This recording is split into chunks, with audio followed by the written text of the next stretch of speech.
그래서 성전의 파괴를 예언하시면서 자연스럽게 예수님의 재림과 연결시키는 내용이에요.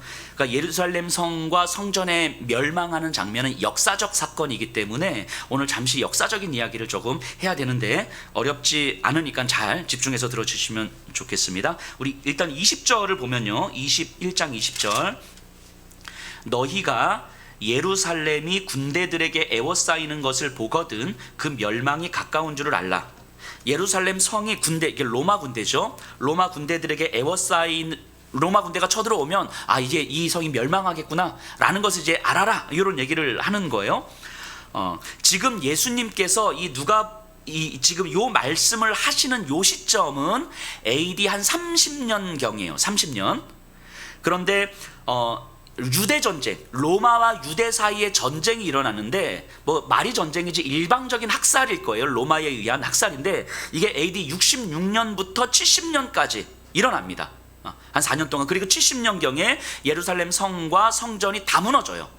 그러니까 지금 예수님은요, 한 30년경에 한 40여 년 후에 일어날 일을 예언하고 있는 거고요. 그리고 이 누가복음은 예루살렘 성전이 무너진 지 한 10여 년 정도 후에 쓰여진 거거든요. 그러니까 누가복음을 듣고 있는 성도들은 한 10여 년 전에 예루살렘 성이 무너진 것을 경험한 사람들인 거예요. 이제 이게 좀 구분이 되시겠죠? 예수님이 말씀하시는 시점은 AD 30년경, 유대 전쟁은 60년에서 70년 4년여에 이루어졌고 70년에 예루살렘 성이 무너지고, 이 누가복음은 한 80년경에 쓰여져서 성도들에게 읽혀지고 있는 거예요. 그런데 지금 예수님이 말씀하신 요 시점부터 예루살렘이 무너지기까지는 이 유대 지역에서 정말 이게 이 전쟁이 언제 일어나도 이상하지 않을 것 같은 시기였어요. 예수님 시대에. 그러니까 이스라엘이 내적으로는 이 바리새인과 사두개인 사이에서 정치 싸움이 계속 이루어지고 있고요. 내부적으로는, 외부적으로는 로마의 통치 아래에서 유대인들로서는 받아들이기 힘들었던 이방 신에 대한 제사, 로마 황제 숭배를 해야 되는 문제들이 수시로 발생했어요. 그리고 이 백성들의 절대 다수, 한 90% 이상이 절대적 가난 속에서 살았거든요. 그러니까 정치적 불안, 사회적 혼란, 민심의 동요, 이런 때에 몇 년에 한 번씩 자칭 메시아라고 하는 사람들이 나타난 거예요.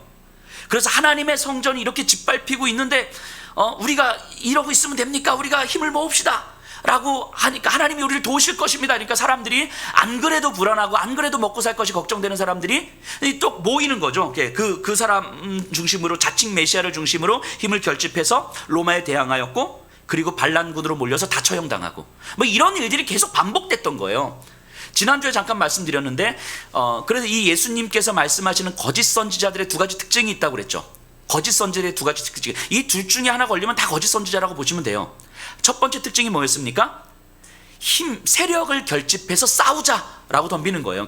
세력을 결집해서 싸우자, 막자, 이런 내 힘을 과시하려고 하는 방식, 이게 100% 거짓 선지자일 거예요. 또 두 번째는 종말의 언제인지가 관심이 많아요. 언제. 그러니까 예수님은 세력을 결집하려고 하지도 않으셨고 언제에 관심을 갖지도 않으셨죠. 자, 어쨌든 예수님은 이러한 시대에 오신 거예요. 그런데 이런 시대 속에서 예수님께서 끊임없이 이스라엘 민족을 향해서 말씀하셨던 바가 무엇입니까? 야, 내가 로마로부터 너희를 구원해 줄게. 너희들 걱정하지 마. 내가 너희들의 안전을 보장해 줄게. 이런 거 말씀하셨나요? 그러지 않으셨어요. 이스라엘 민족의 영적 현실을 똑바로 보라고 말씀하신 거예요. 이미 하나님으로부터 멀어져 있는 너희들의 영적 현실을 똑바로 직면하라고 말씀하시는 거예요. 너희를 구원할 힘이 어디로부터 오는지, 이 성전으로부터 오는지, 로마로부터 오는지 똑바로 보라고 말씀하시는 거예요. 성전도 아니고 로마도 아니고 사두개인도 바리새인도 아니고 오직 하나님으로부터만 구원이 온다는 사실을 분명하게 말씀하고 있는 거예요. 그러니까 너희가 하나님께로 돌이키지 않으면 결국 너희들은 다 무너질 것이다. 이거 예수님께서 계속 말씀하고 있는 거 아닙니까? 이제까지 예수님께서 보여주셨던 삶과 가르침들을 생각해 보세요. 가난한 자들을 외면했던 성전의 제사, 하나님께 제사를 드리지만 그 안에서 가난한 자들은 계속 외면당하고 있는 거예요. 탐욕으로 채워졌던 성전을 바라보시면서 예수님은 분노를 내시지요. 하나님께서 사랑하시는 그 어린 아이들을 하찮게 여기는 사람들을 향하여서 예수님은 화를 발하시죠. 가늠한 여인을 돌로 쳐 죽여야 한다고 소리 지르던 유대인들을 향하여서는 예수님 뭐라고 말씀하셨습니까? 너희 중에 죄 없는 자가 먼저 돌로 치라. 무슨 말입니까? 너희들 양심에 손을 얹고 생각해봐라. 너희들이 진짜 하나님의 율법을 지킬 마음은 있느냐? 라고 물어보시는 거죠. 니들이 하나님의 율법에 관심도 없으면서 너희들의 기득권을 지키기 위해서 이 여인 한 명 잡아서 돌로 쳐 죽이자고 이야기하는 것이냐? 이렇게 이야기하는 거잖아요. 예수님이 진짜 말씀하고 싶으셨던 것이 무엇입니까? 하나님께 관심이 없는 세상을 향해서 하나님의 구원을 보라고 이야기하는 거예요. 그러니까 하나님께 관심이 없는 하나님의 백성들, 오늘날로 치면 이런 거죠. 하나님께 관심이 없는 교인들을 향해서 하는 이야기라고요. 교회를 다니고 있고 예배를 드리고 있는데 우리가 하나님께 관심이 없어. 그런 교인들을 향하여서 예수님 말씀하시는 거라고요. 하나님께 관심이 없는 하나님의 백성들을 향하여서 구원이 어디로부터 오는지, 너희들의 안전이 누구로부터 보장되는 것인지, 너희가 누구를 바라봐야 되는지, 이거 말씀하신 거라고요. 그 하나님의 마음을 알라고 이야기하는 거예요. 하나님께서 세상을 이처럼 사랑하사, 하나님이 너희들을 이처럼 사랑하사 독생자 아들 나 예수를 이 땅에 보내셨다는 사실을 너희가 아느냐? 너희가 아무리 패역하고 아무리 불순종하고 하나님께 관심을 두지 않아도 여전히 너희들을 사랑하셔서 나를 이 땅에 보내셨다는 사실을 너희가 아느냐? 나 예수를 통하여서 선포된 하나님의 말씀, 하나님의 일을 너희가 보기를 바란다 라는 것이 예수님께서 던지신 메시지였었던 거죠. 그래서 그 말씀을 가르치시기 위해서 십자가에서 죽기까지 하셨던 거잖아요. 그러니까 친로마냐 반로마냐, 사두개인이냐 바리새인이냐, 이런 게 아니라 하나님을 떠난 상태에서 너희들이 안전할 수 있는 곳은 단 한 군데도 없다, 이렇게 말씀하신 거예요. 하나님과 함께하지 않는 삶에서 너희들이 보호받을 수 있는 장치는 아무것도 없다, 이거 말씀하시는 거예요. 그런데도 유대 민족은 예수님의 말씀을 듣지 않습니다. 자, 21절 보세요. 그때에 유대에 있는 자들은 산으로 도망갈 것이며 성 내에 있는 자들은 나갈 것이며 촌에 있는 자들은 그리로 들어가지 말지어다. 자, 이 말씀을 이해하기 위해서는 당시 예루살렘에 관한 이해를 좀 해야 되는데요. 일단 사진 좀 띄워주세요. 당시 예루살렘 성이에요. 바깥에 이제 라인 있죠. 여기가 전체가 예루살렘 성벽이에요. 성벽 안에 성도님들 보시기에 오른쪽에 조그만 네모, 거기가 성전이에요. 그리고 성벽 밖으로 촌락들이 구성이 되어 있습니다. 그러니까 예루살렘이라고 할 때는 이 성벽 바깥에 있는 촌락까지 다 포함한 상태인 거예요. 자, 사진 넘겨주시고요. 이게 이제 항공 사진으로 본 이제 예루살렘이고요. 성전과 성벽 있으시죠? 보이시죠? 그 외부로 그 촌락들이 있는 거예요. 성벽 바깥으로 한 장 더 넘겨주시면요. 이게 이제 성벽이에요. 성벽이 높게 쌓여져 있는 거죠. 그리고 예루살렘 성으로 들어가는 그 문이 열리지 않으면 바깥에 있는 사람은 들어가지도 못하고 안에 있는 사람은 나가지 못하는 거예요. 자, 예, 됐습니다. 자, 예루살렘은요, 사진에서 우리가 보셨던 것처럼 높은 성벽으로 이루어지는 성과 그 바깥에 있는 촌락들로 구성되어 있어요. 그 성벽 안쪽을 도성이라고 해요. 도성 또는 성안, 성내, 그리고 성벽 바깥에를 성경에서 촌, 시골 이렇게 표현하는 거죠. 이 촌, 시골까지 다 포함해서 예루살렘 이렇게 이야기하는 거고요. 예루살렘 성내, 예루살렘 도성이라고 할 때는 성벽 안을 이야기하는 거예요. 그래서 성경에서 시골, 촌 이렇게 이야기하면 우리가 생각하는 것처럼 저 부모님 사시는 곳 이런 걸 이야기하는 게 아니라 성벽 바로 바깥에 있는 곳, 성벽을 기준으로 성벽 바깥에 있는 곳을 촌락이라고 해요. 그 예루살렘 성벽 안, 즉 도성 안에는 전체 예루살렘 인구의 대략 한 10% 정도가 살았는데 정치 지도자, 종교 지도자, 헌금과 세금 많이 내는 부자들, 이런 사람들이 모여서 살았고요. 성벽 바깥에는 인구의 절대 다수를 차지하고 있는 이 가난한 사람들, 아무런 힘도 없고 아무런 보호장치도 없는 그런 사람들이 산 거예요. 그래서 이 도성, 성벽 안에 있는 이 도성을 마더시티라고 해요. 그러니까 어머니의 성, 도시 이렇게 이야기하는 거죠. 이 촌에 사는 사람들은 전쟁이 일어나거나 기근이 일어나면 속수무책인 거예요. 이들을 보호해줄 장치가 하나도 없기 때문에. 그래서 전쟁이 일어나면 이들은 어디로 들어가냐면 성 안으로 들어갑니다.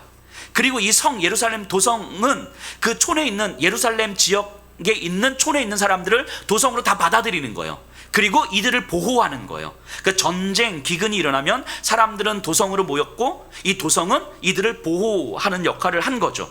그래서 마더시티라고 해요. 그래서 이스라엘의 각 지역에는 마더시티가 있고 그리고 촌락들이 있는 거예요. 이렇게 지역이 구성이 돼요. 이 성벽, 이 성벽은 어머니의 그 치마 역할을 하는 거예요. 치마 역할. 어머니의 치마폭에 자녀를 품듯이 이렇게 품는 거죠. 그래서 영어 단어에 보면 아웃스커트라는 단어가 있어요. 아웃스커트가 뭡니까? 아웃, 바깥으로. 스커트 치마잖아요. 그러니까 치마 바깥이라는 건데 이 아웃스커트라는 단어의 의미가 변방, 변두리, 외곽 이런 의미거든요. 이게 요 마더시티 개념에서 온 거예요. 그래서 이 성벽을 어머니의 치마폭이라고 본 거죠. 그리고 그래서 도성은 어머니이고 이 촌락은 이 딸들이라고 본 거예요. 그래서 예수님께서 십자가 지실 때에 예루살렘의 딸들아 나를 위하여 울지 말고 너희와 너희 자녀를 위하여 울라 이렇게 말씀하시잖아요. 이게 여성들을 향해서 하는 이야기가 아니라 이 촌락들을 향해서 하는 이야기예요. 아무런 보호장치가 없고 누구도 이들을 보호해 줄 수 없는 사람들 를 향해서 하는 이야기인 거죠. 로마 군대가 예루살렘 성으로 에워싸는 날이면 이 촌락에 사는 사람들, 예루살렘의 딸들은 속수무책으로 당할 수밖에 없는 그 재앙의 날이기 때문인 거예요. 자, 그러면 이런 배경 속에서 21절을 다시 한번 보세요. 그때의 유대에 있는 자들은 산으로 도망할 것이며 성내에 있는 자들은 나갈 것이며 촌에 있는 자들은 그리로 들어가지 말지어다. 자, 전쟁이 일어나면 사람들은 어디로 가야 돼요? 성내로 들어가야 되잖아요. 그 성이 우리를 지켜주는 거니까 어머니의 치마폭이니까. 그런데 예수님 뭐라고 말씀하시냐면 전쟁이 일어나면 로마군이 쳐들어오면 성 안에 있는 사람들도 밖으로 나가고 촌에 있는 사람들도 성으로 들어가지 말라 이렇게 말씀하신 거예요. 그들의 사회에서 당연하게 생각되는 것들과 완전히 반대되는 이야기를 하신 거죠. 그러니까 이 이야기를 듣고 있던 사람들에게 예수님의 이야기는 매우 의아한 이야기인 거죠. 매우 낯선 이야기인 거죠. 말도 안 되는 이야기를 하시는 거죠. 예수님은 왜 이런 말씀을 하셨을까요? 이렇게 말씀하신 거죠. 그곳이 도성이 너희들에게는 결코 더 이상 피난처가 될 수 없다라는 이야기를 하시는 거예요. 너희들을 보호할 수도 없다라는 거예요. 하나님이 거기에 계시지 않으면 성벽, 요새, 무기 그 어떤 것도 쓸모없다라고 이야기하는 거예요. 우리를 안전하게 만들어줄 거라고 생각되는 그것이 성벽일 수 있고 무기일 수도 있거든요. 그것이 우리에게 돈일 수도 있고 건강일 수도 있고 성공일 수도 있고 사람들에 대한 인정일 수도 있고 우리 자녀들의 성공일 수도 있는 거죠. 우리가 생각할 때 우리를 안전하게 지켜준다고 생각하는 그것들, 그래서 우리가 위험에 빠지고 아니면 우리가 고난에 빠지고 아니면 우리가 힘들 때 그것으로 찾아가려고 하는 우리의 시선이 거기에 집중되어 있는 그것들로부터 나와라 말씀하시는 거예요. 하나님이 거기에 함께 계시지 않으면 그거 아무 의미 없다라고 말씀하시는 거예요. 그러니까 지금 예수님은요, 유대민족이 가지고 있는 그 안전의 신학, 풍요의 신학을 지금 끊어내고 있는 거죠. 하나님의 마음을 알지 못하는 유대민족, 하나님께 관심이 없는 유대민족, 하지만 성전이 있는 한 하나님이 우리를 안전하게 지켜줄 거라고 믿는 유대민족. 마치 굳이 예를 들면 하나님께 관심이 없는 교인들, 그런데 우리가 이 예배 자리에 있기만 하면 마치 하나님이 우리를 지켜주실 것처럼 생각하는 교인들, 뭐 이런 의미로 우리가 해석해 볼 수 있겠죠. 그래서 하나님이 우리와 함께 계시고, 그러니까 우리가 예배를 드리면 하나님 우리를 안전하게 지켜주시고 우리를 성공시켜 주시고 우리를 풍요하게 만들어 줄 거라고 믿는 그런 사람들을 향하여서, 그런 잘못된 신학을 향하여서 예수님은 단호하게 선포하고 있는 거죠. 도성에서 나와라 말씀하시는 거예요. 자, 23절 24절. 그 날에는 아이벤 자들과 젖먹이는 자들에게 화가 있으리니 이는 땅에 큰 환난과 이 백성에게 진노가 있겠음이로다. 그들이 칼날에 죽임을 당하여 모든 이방에 사로잡혀 가겠고 예루살렘은 이방인의 때가 차기까지 이방인들에게 밟히리라. 사람들은요, 예수님의 말씀을 귀담아 듣지 않습니다. 이렇게 이야기라도 안 들어요. 그러니까 앞서도 말씀드렸던 것처럼 자칭 메시아라는 사람들이 일어나서 하나님이 우리를 지킬 것이고 우리를 대신해서 싸울 겁니다. 그러니까 우리가 힘을 합쳐서 예루살렘 도성으로 모입시다. 그러니까 사람들이 예루살렘 도성 안으로 막 모이는 거예요. 거기서 로마군과 대항하려고. 예수님은 분명히 거기서 나와라 말씀하셨는데 자칭 메시아라는 사람들은 그 예루살렘 도성으로 사람들을 모아서 끝까지 로마와 항전합니다. 그러다가 학살당하죠. 그때 당시의 기록을 가지고 있는 그 요세푸스의 글에 보면 이렇게 되어 있어요. 그때 당시에 죽은 유대인들이, 물론 요세푸스는 좀 과장이 좀 있어요. 그런데 요세푸스의 글에 보면 110만 명이래. 110만 명. 그때 이 예루살렘 도성에 죽은 자들이, 그러니까 좀 과장했다 치면 적어도 한 70만 명 정도는 될 거라고 보면 되겠죠. 그리고 포로로 잡혀간 자들이 한 10만 명 정도. 그 글에 보면 이런 내용도 있어요. 예루살렘 성에서 로마에 대항해서 한 4년여를 싸우거든요. 4년여를 싸우다 보니까 먹을 것이 없어지니까 이 사람들이 아기들을 죽여서 구워서 먹었다는 기록도 있어요. 유대 전쟁 때. 얼마나 비참하고 얼마나 처참합니까? 자기들을 안전하게 지켜줄 거라고 생각했던 그 예루살렘 도성에서 자기들의 자녀를, 아기를 죽여서 구워 먹었어야 했던 그들의 비참함. 이게 저들이 생각했던 안전이었어요. 저들이 생각했던 예루살렘 도성이었어요. 도성이 우리를 지켜줄 거라고, 우리의 시선이 거기로 향해 있는 거죠. 그 결국을 역사는 보여주고 있는 거 아닙니까? 예루살렘 성과 성전의 멸망의 원인이 뭐였겠습니까? 그들이 약해서였을까요? 힘이 없어서였을까요? 예수님이 이렇게 말씀하시는 거예요. 하나님께 대한 불순종이었다고. 예루살렘 성이 너희를 지켜주는 것이 아니라, 성전이 지켜주는 것이 아니라 하나님이 너희를 지켜주는데, 너희들이 시선을 들어서 도성에서 하나님을 향해 있었다면, 하나님의 보호와 하나님의 구원을 너희가 기대했었다면 이렇게까지 되지 않았을 수도 있었을 텐데, 그래서 예수님께서는 성과 성전이 힘이 아니라 하나님만이 우리의 힘이라는 진리를 선포하셨고, 하나님만이 우리의 구원하실 분이심을 십자가의 죽음을 통해서 보여주셨던 거예요. 그리고 나서 바로 예수님의 재림에 대한 이야기를 이으시거든요. 25절 26절인데요. 1월 성신에는 징조가 있겠고 땅에는 민족들이 바다와 파도의 성난 소리로 인하여 혼란한 중에 곤고하리라. 사람들이 세상에 임할 일을 생각하고 무서워함으로 기절하리니 이는 하늘의 권능들이 흔들리겠습니다. 자, 예루살렘 성전의 파괴는 유대인들에게는 매우 충격적인 일일 수밖에 없었어요. 이게 무너질 수 없는 성전이라고 생각했거든요. 근데 무너진 거예요. 누가복음을 듣고 있는 성도들에게는 매우 충격적인 역사적 사건이 얼마 전에 일어난 거거든요. 그런데 그 이유가 하나님께 대한 불순종이라는 사실을 듣고 있는 거예요. 저들이 힘이 없어서가 아니라, 저들은 예루살렘 도성이 우리를 지킬 거라고 생각했었는데 아니었구나. 하나님에 대한 불순종으로 말미암아 저들은 멸망한 거구나 라는 것을 깨닫게 된 거예요. 그리고 나서 예수님께서 뭐라고 말씀하시냐면, 이와 마찬가지로 이 세상은 완전한 하나님의 심판 아래 놓여질 것이라고 말씀하시는 거예요. 이 세상이 하나님의 심판을 받게 된다면 그 이유는 뭐겠습니까? 불순종이죠. 하나님께 대한 불순종. 그러니까 이 말씀을 하고 있는 예수님과 이 글을 쓰고 있는 누가의 마음을 한번 좀 헤아려 보세요. 예수님은요, 예루살렘을 살리고 싶으셨어요.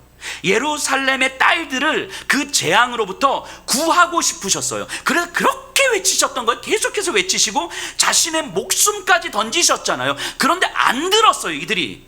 그래서 무너졌잖아요.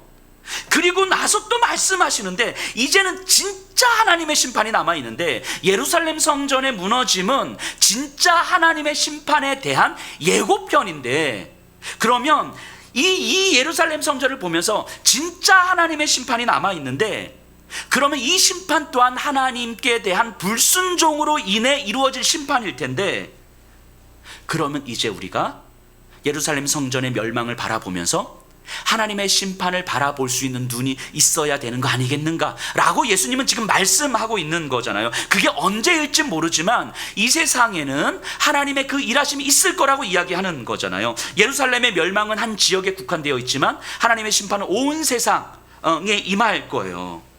그러니까 이 세상에서 우리를 안전하게 만들어준다고 우리가 믿고 있는 것들, 우리를 지켜줄 거라 믿고 있는 그것들은 결국 우리를 보호해주지 못할 거라는 것이 분명하게 드러났다라고 말씀하신다고요. 그러니까 이제까지 우리의 시선이 예루살렘 도성을 향해 있었다면, 이제는 저 도성이 무너진 것을 보면서 우리의 시선이 새로운 예루살렘 도성을 만들어서 또 똑같이 거기에 향해 있는 것이 아니라, 이제는 눈을 들어서 하나님을 보라고 이야기하는 거예요. 이 예수님의 마음이 얼마나 절박하고 얼마나 간절하고 또 한편으로는 얼마나 답답했겠습니까? 하지만 이 세상에서 예수님의 말씀을 듣는 사람이 없는 거예요. 혼란스러운 세상에서 전쟁이 일어나고 질병이 세상을 뒤덮어도 사람들의 시선은 여전히 어떻게 하면 내가 조금 더 안전할 수 있을까? 어떻게 해야 내가 살아남을 수 있을까? 이런 생각에 더 집중하더라는 거예요. 새로운 예루살렘 도성을 계속 만들어서 도성을 향해서 계속 가려고 하더라는 거예요. 27절, 28절. 그때의 사람들이 인자가 구름을 타고 능력과 큰 영광으로 오는 것을 보리라. 이런 일이 되기를 시작하거든 일어나 머리를 들라 너희 속량이 가까웠느니라 하시더라.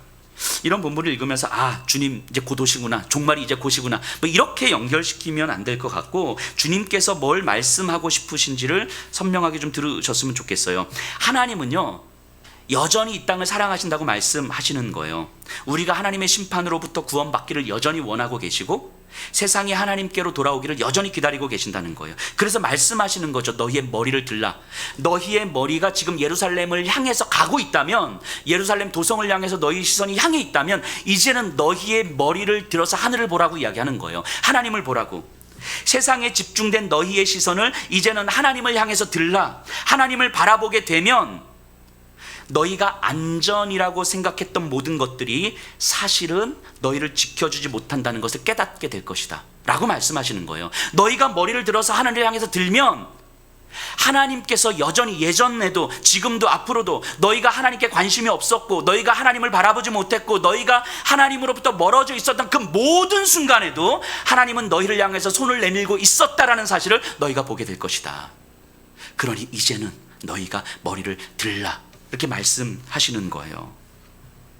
지금 너희들의 시선이 어디를 향해 있는가? 누가 너희를 지키고 보호해 줄 것이라고 생각하는가? 여전히 지금 예루살렘 도성을 향해서 가고 있지 않은가?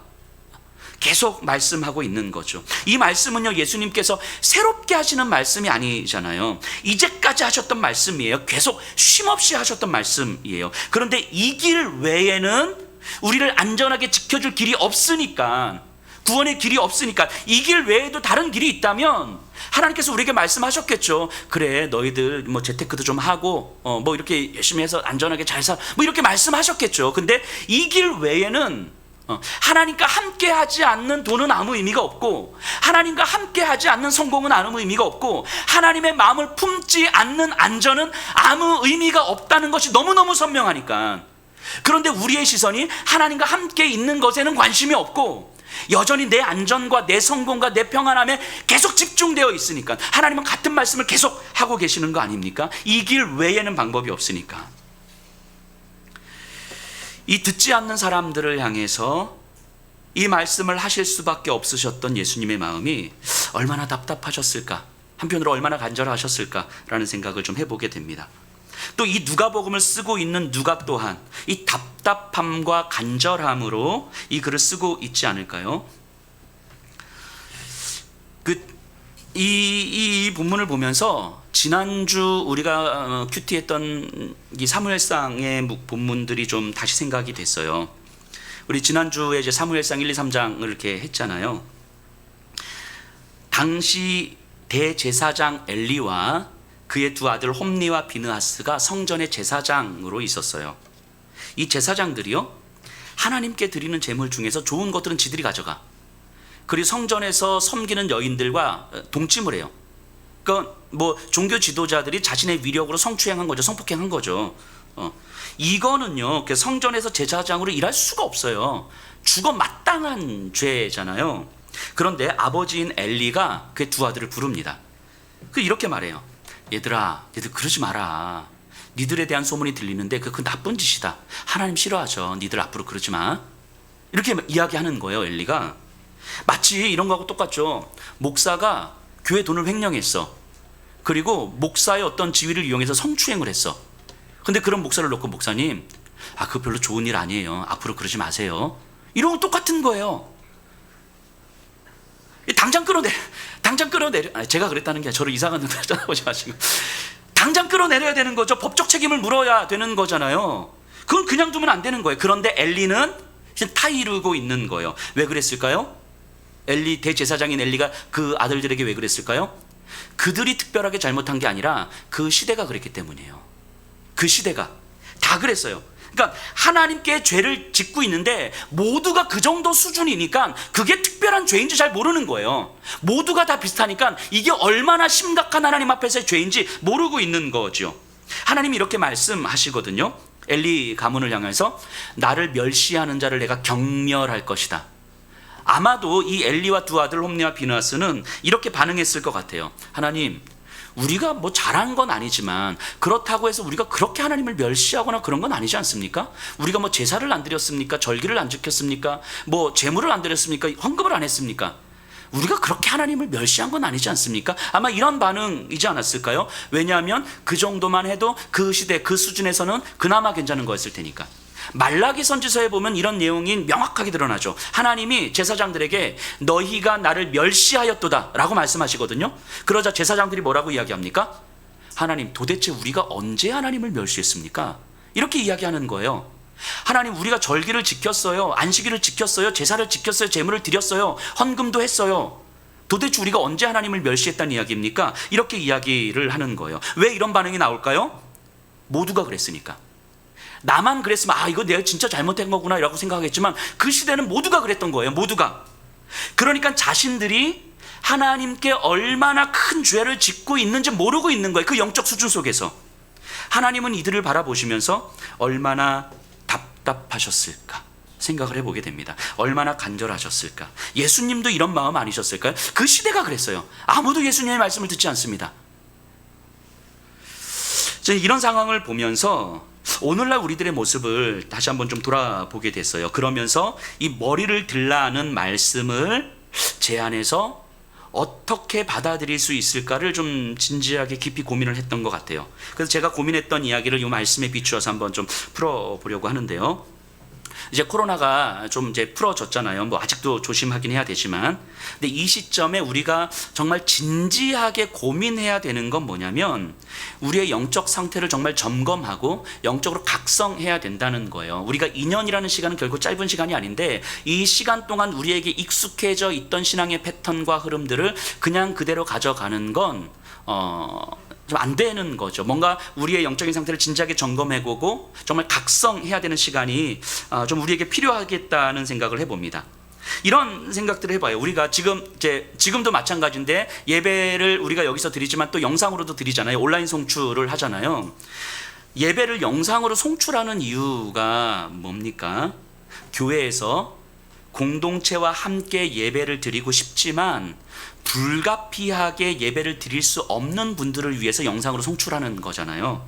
내가 선택할 수 없는 상황에 놓여지신 분들, 그래서 그런 분들에게도 예배 드릴 수 있도록 하기 위해서 영상으로 송출하는 거거든요.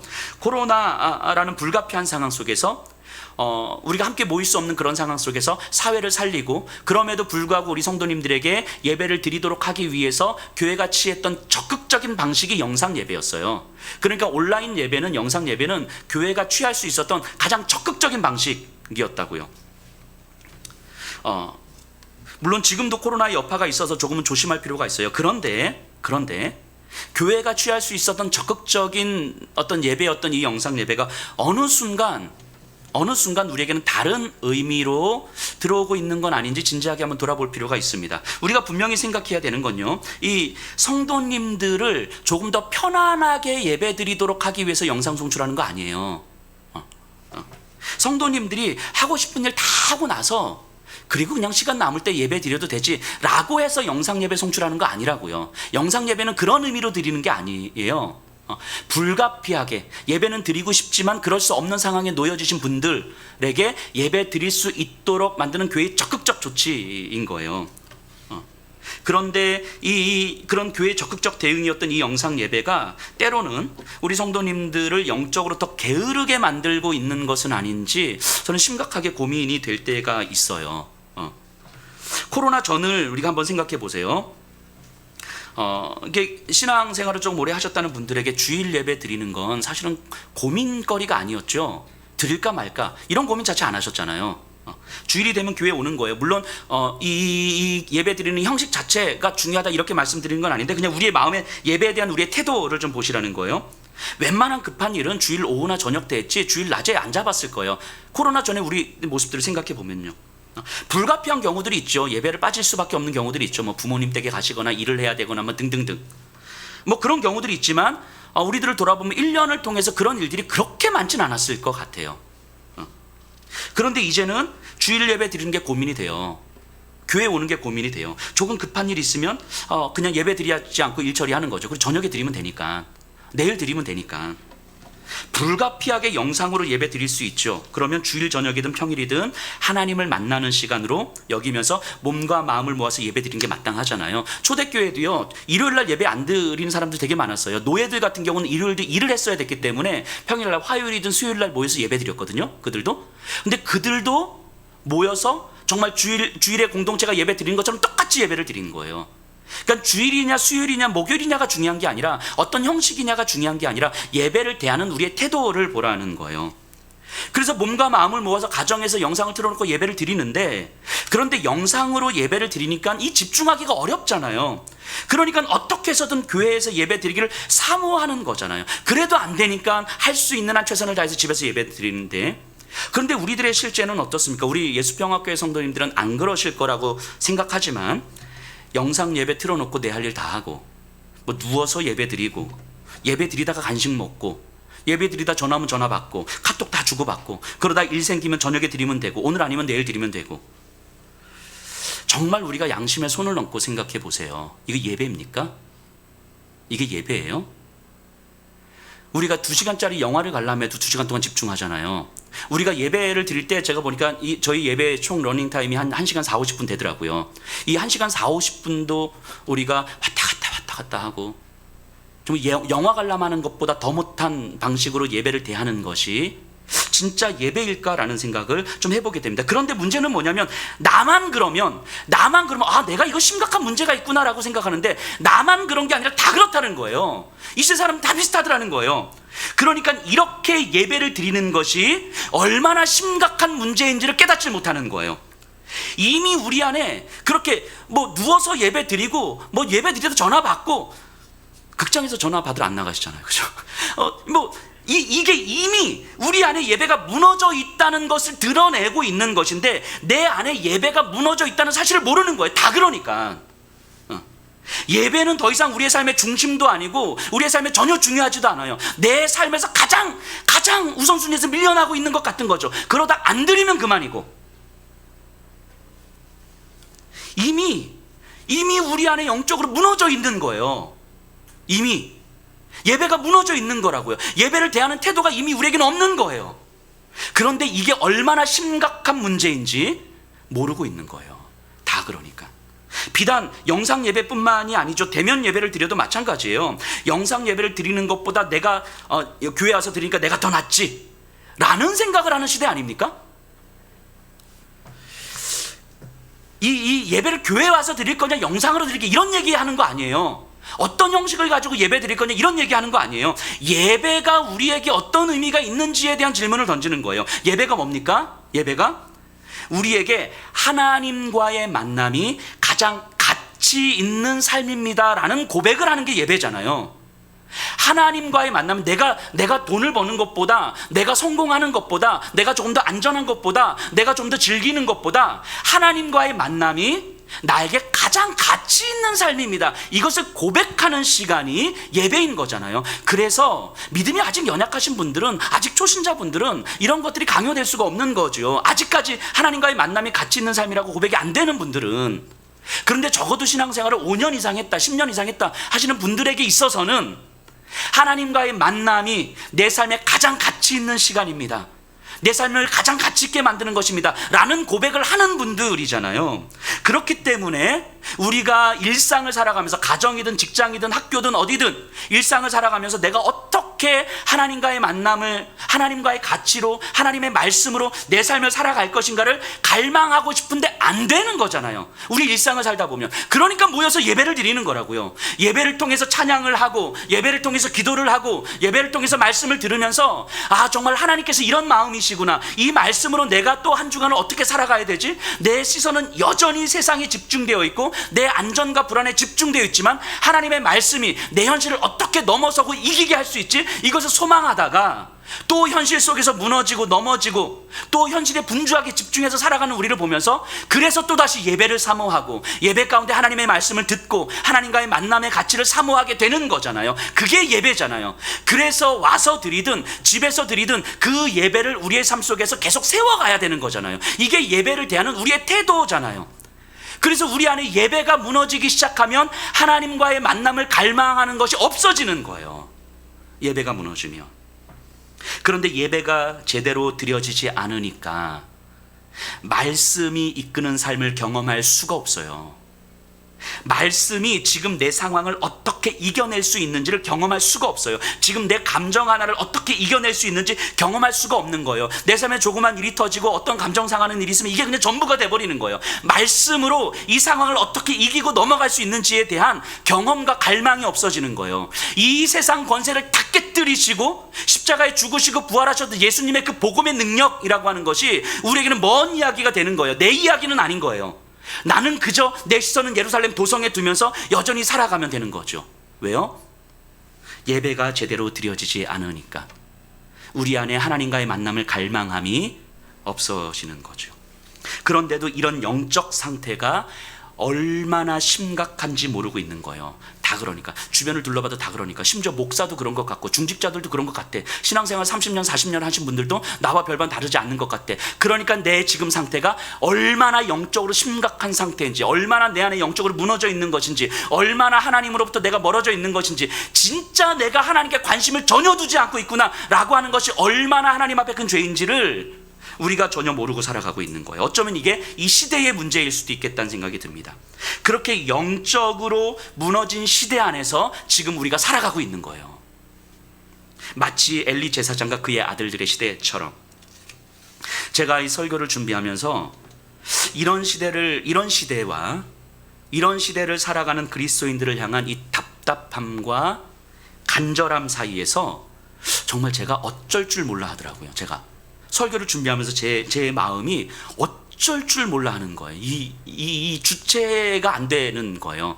이런 오늘날의 한국 교회와 그리스도인들과 또 우리 성도님들을 생각하면서 이 답답함과 간절함 사이에서 무엇을 어떻게 해야 될지 모르는 그런데 제가 사무엘상의 그 한나를 묵상하면서 제 마음을 다시 보게 됐어요.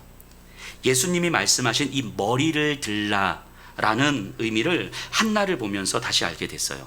이 제사장들조차 하나님으로부터 멀어져 있던 이 시대에 아무런 힘도 없는 한 여인이 등장하거든요. 한나. 아들이 없어서 무시당하고 손가락질을 받아도 어떻게 대응할 수도 없는 그런 처지의 여성이었어요. 자신도 자신의 삶이 비참해서 어쩔 줄 몰라 하던 여성이었어요. 마치 그 예루살렘의 딸들처럼 한나가 기도를 합니다. 자신의 비참한 상황을 하나님께 말해요. 아들 한 명만 주신다면 더 이상 내 삶이 비참해지지 않을 것입니다. 그렇게 대략 한 8년을 기도를 해요. 8년을. 그러니까 하루하루가 끔찍한 시간을 보내고 있는 거예요. 8년 동안. 그러니까 8년 동안 응답되지 않는 기도를 한나는 계속하고 있는 거예요. 비참한 자신의 처지를 보면서. 사람들은 자신을 손가락질하고 사람들은 자신을 비참하게 여기 짓밟고 있는데 그 수모를 다 당하면서 8년 동안 기도하고 있는 거죠. 그 마음이 얼마나 비참했을까 싶어요. 그렇게 기도하던 어느 날 한나에게 하나님의 마음이 들어오죠. 하나님의 마음을 아는 한 사람이 없는 시대였잖아요. 제사장들조차 하나님을 멸시하던 그런 세상을 바라보시는 그 하나님의 마음, 하나님의 비참함을 한나가 깨닫게 됩니다. 나는 아들 하나가 없어서 너무너무 비참한 끔찍한 이 시기를 보내고 있는데 하나님도 하나님의 아들, 하나님의 마음을 품을 수 있는 이 아들 한 사람이 없어서 나보다 비교할 수 없는 정도의 그 비참함과 끔찍함과 아픔을 경험하고 계시는구나. 이걸 한나가 깨닫게 돼요. 한나의 아픔을 통해서 한나는 하나님의 아픔을 품게 됩니다. 그래서 한나가 이렇게 기도를 해요. 하나님께서 저에게 아들을 주시면 이 아들은 내 아들이 아니라 하나님의 아들로 드리겠습니다. 평생 아들 하나 없어서 비참하게 끔찍한 삶을 살아야 했던 여인이 아들 주시면 내 아들로 키우지 않겠습니다 라고 이야기한 거예요. 이게 정상적인 기도입니까? 그렇지 않지요. 그런데 한나는요, 자신의 아픔을 통해서 자신보다 더 아파하시는 그 한 사람을 기다리시는 하나님의 그 눈물을 깨달은 거예요. 지금 나에게는 아들이 너무너무 필요하지만 하나님께는 진짜 하나님의 아들이 필요하구나라는 사실을 한나는 깨달은 거죠. 그래서 낳은 아들이 사무엘이에요. 하나님께서 들으셨다. 사무엘을 통해서 하나님은 이스라엘을 구원하시고 한나도 살려주신 거죠. 한없이 연약하고 아파했던 이 한 여인의 기도를 통해서 한 나라의 구원이 이루어지는 순간이에요. 제가 깨닫게 된 건, 이 한나를 묵상하면서 깨닫게 된 건 뭐냐면, 목회자로서 성도들을 향한 이 안타까움을 품는 건 당연한 거지만, 제가 품는 안타까움이 하나님의 안타까움과 연결되지 않으면 이건 그냥 제 감정이 되겠더라고요. 제 감정이. 성도들을 바라보시는 그 하나님의 마음, 지금 한국교회를 바라보시는 하나님의 마음은 어떠실까? 내가 품는 안타까움보다, 답답함보다 비교할 수 없이 답답하고 안타깝고 아파하실 텐데, 예배가 소홀하게 여겨지지만 그것이 소홀한지도 모른 채 살아가는 이 시대를 바라보시면서 멸시당하시는 하나님의 마음은 어떠실까? 한나가 그랬듯 제 안타까움과 제 아픔과 하나님의 아픔이 만나는 시간이 있어야 하는 거예요. 이게 머리를 드는 거더라고요. 제가 얼마 전 새벽 예배 때 이렇게 설교를 한 적이 있었거든요. 정말 오해하지 말고 들으셔야 돼요. 저는 성도님들을 단 한 사람도 예외 없이 너무 사랑합니다. 진짜 너무 좋아요.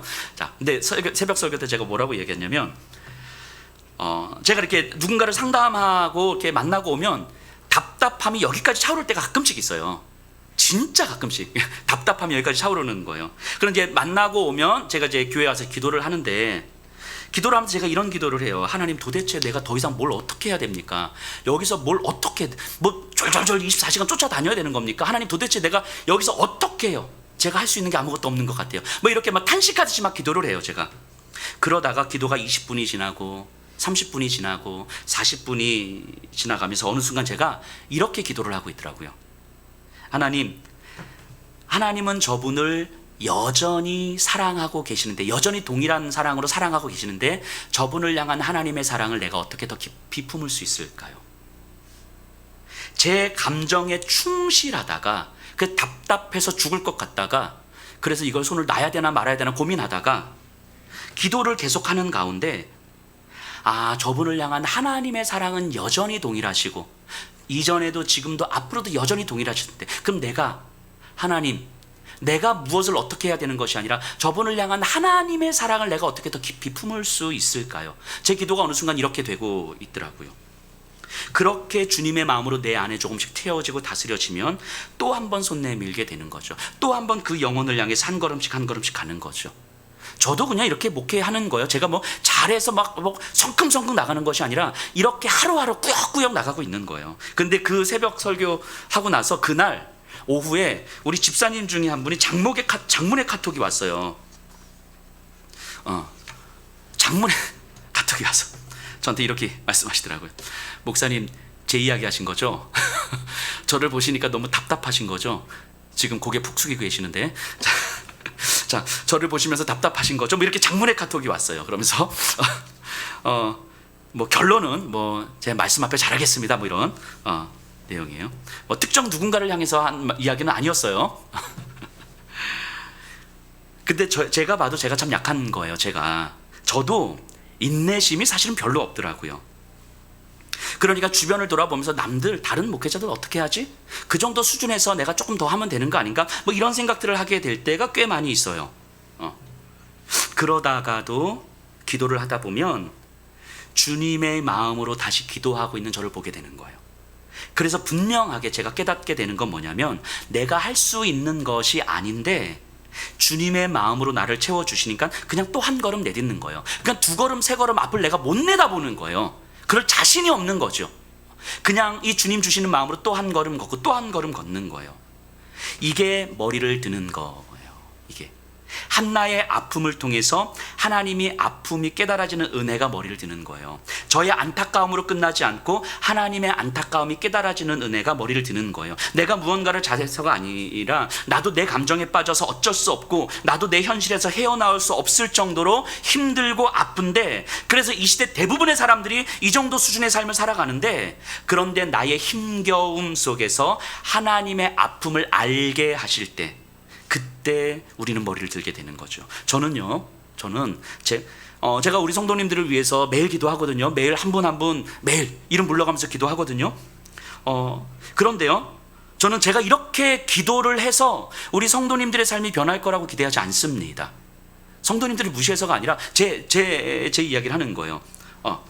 내가 이렇게 기도를 하니까 성도들이 이렇게 변하더라, 이런 소망은 없어요. 하지만 제가 무엇을 소망하냐면, 제가 기도할수록 성도님들을 향한 하나님의 사랑이 나에게 더 깊이 깨달아지기를 원합니다. 이것이 소망이 되는 거예요. 내가 기도해서 성도님들이 변화되는 게 아니라 성도님들을 향한 하나님의 사랑이 나에게 더 깊이 깨달아지기를 원합니다.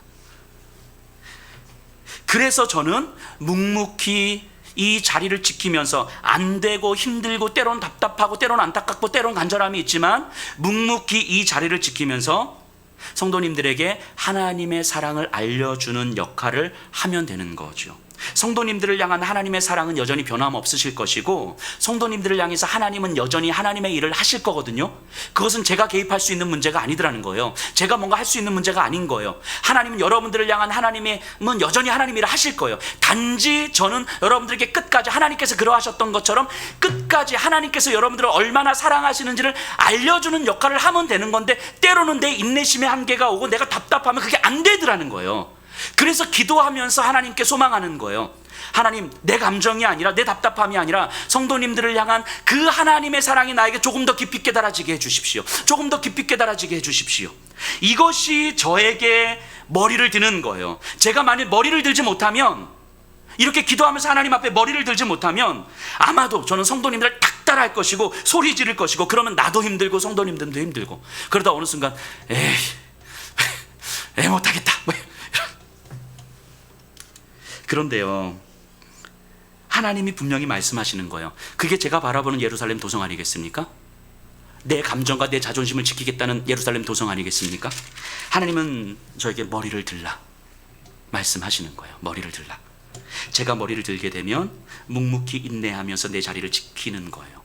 그것이 저를 살리고 성도님들을 살리는 길이 분명합니다.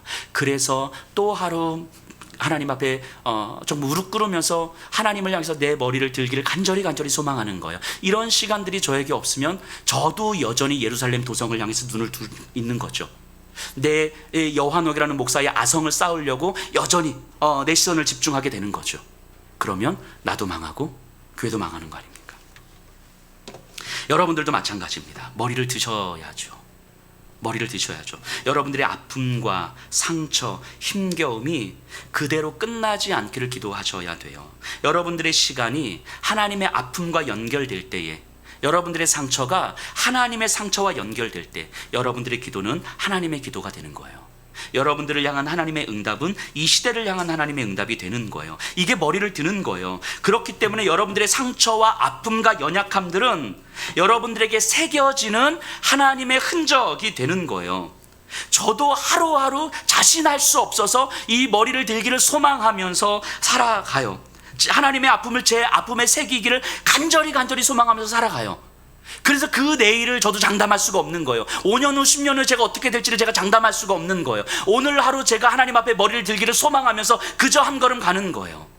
마찬가지로 여러분들도 현실을 살아갈 힘이 없지만, 현실에서 분주하게 매일매일 무너지는 것 같지만, 아픔과 상처 속에서 내가 일어날 힘조차 없는 것 같지만, 기도 한마디 할 수 없을 것 같고, 말씀 한 자락 붙들 수 있는 힘이 없을 것 같지만, 그 시간들을 통해서 여전히 하나님의 아픔을 품을 수 있는 그 시간이 될 거라는 소망이 우리에게 있어야 되는 거 아닙니까? 이게 머리를 드는 거예요. 그래서 여러분들이 머리를 드는 순간 우리가 깨닫게 되는 건, 우리를 향해서 하나님은 그 이전에도 지금도 앞으로도 여전히 동일하게 손 내밀고 계시었구나. 하나님은 이제까지 나를 향해서 단 한 번도 우리를 향해서 내미신 손을 거두신 적이 없으셨구나. 나를 안으시고자 단 한 번도 그 품을 거두신 적이 없으시구나. 내가 하나님께 관심이 없었던 그 순간에도, 내가 하나님을 알지 못했던 그 순간에도, 내 시선이 예루살렘 도성을 향하여서 집중하고 있었던 그 순간에도 하나님은 여전히 나를 향해서 팔 벌려 기다리고 계셨던 거구나. 우리가 머리를 드는 순간 그걸 깨닫게 되는 거예요. 우리가 머리를 드는 순간 그 하나님의 사랑이 보이기 시작하는 거예요. 그러면 그 하나님의 품 안에서, 그 하나님의 사랑 안에서 내가 얼마나 안전할 수 있는지가 소망이 되는 거예요. 이제까지 내가 바라봤던 그 예루살렘 도성이 나를 안전하게 지킬 수 없는 것들이었구나. 이것이 깨닫게 되는 거예요. 우리가 머리를 들면 이제까지 내 안에서 예배가 무너졌었던 거구나. 내 영적인 상태가 정말 심각하게 무너져 있었던 거구나. 나는 정말 하나님께 관심이 없었던 사람이었던 거구나. 그런데도 불구하고 하나님은 여전히 나를 바라보시면서 머리를 들라고 끊임없이 말씀하시고 기다리고 계셨구나. 이것이 깨달아지는 거예요. 그리고 그 하나님 안에서 다시 시작하는 거예요. 여러분들 안에 이 하나님의 마음이 새겨졌으면 좋겠습니다. 그리고 영적으로 어두워진 이 시대 속에서 이제는 머리를 들고 주의 구원의 그 아름다움을 경험하고 또한 알려주는 삶이 되셨으면 좋겠습니다.